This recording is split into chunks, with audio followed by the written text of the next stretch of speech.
बहुत समय पहले की बात है। एक महाज्ञानी पंडित हिमालय की पहाड़ियों में कहीं रहते थे। लोगों के बीच रहकर वह थक चुके थे और अब ईश्वर की भक्ति करते हुए एक सादा जीवन व्यतीत करना चाहते थे।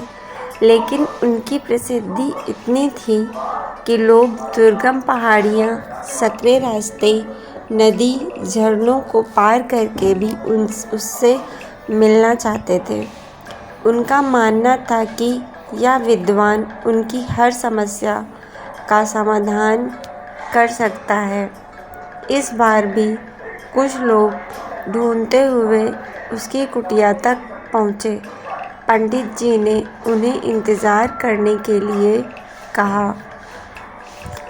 3 दिन बीत गए। अब और भी कई लोग वहाँ पहुँच गए। जब लोगों के लिए जगह कम पड़ने लगी, तब पंडित जी बोले, आज मैं आप सभी के प्रश्नों का उत्तर दूंगा, पर आपको वचन देना होगा कि यहाँ से जाने के बाद आप किसी और से इस स्थान के बारे में नहीं बताएंगे, ताकि आज के बाद मैं एकांत में रहकर अपनी साधना कर सकूं। चलिए अपनी अपनी समस्याएं बताइए। यह सुनते ही किसी ने अपनी परेशानी बतानी शुरू की, लेकिन वह भी कुछ ही शब्द बोल पाया था कि बीच में किसी और ने अपनी बात कहनी शुरू कर दी।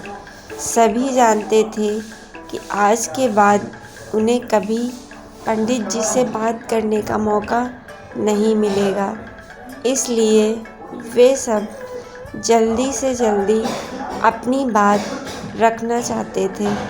कुछ ही देर में वहाँ का दृश्य मछली बाजार जैसा हो गया और अंततः पंडित जी को चीखकर बोलना पड़ा, कृपया शांत हो जाइए।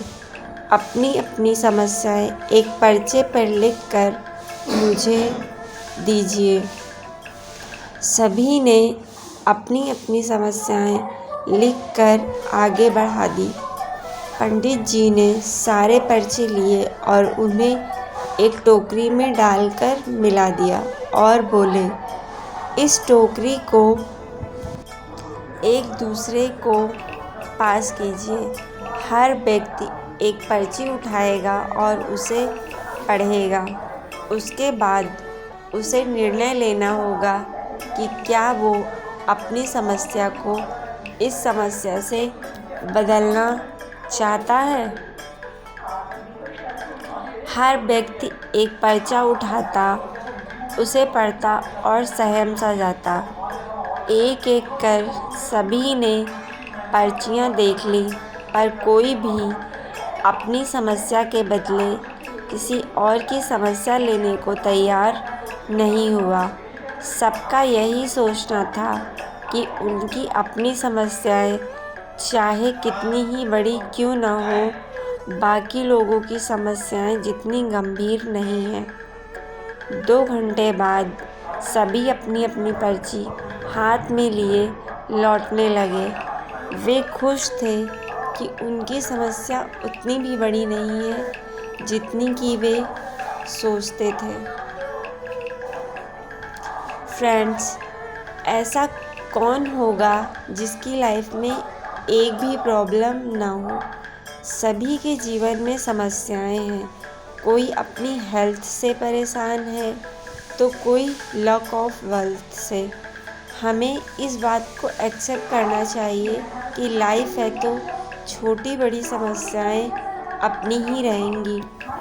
ऐसे में दुखी होकर किसी के बारे में सोचने से अच्छा है कि हम अपना ध्यान उसके निवारण में लगाएं और अगर उसका कोई सॉल्यूशन ही ना हो तो अन्य प्रोडक्टिव चीज़ों पर फोकस करें। हमें लगता है कि सबसे बड़ी समस्या हमारी ही है, पर यकीन जानिए इस दुनिया में लोगों के पास इतनी बड़ी बड़ी प्रॉब्लम्स हैं कि हमारी तो उनके सामने कुछ भी नहीं है। इसलिए ईश्वर ने जो भी दिया है उसके लिए थैंकफुल रहिए और एक खुशहाल जीवन जीने का प्रयास करिए।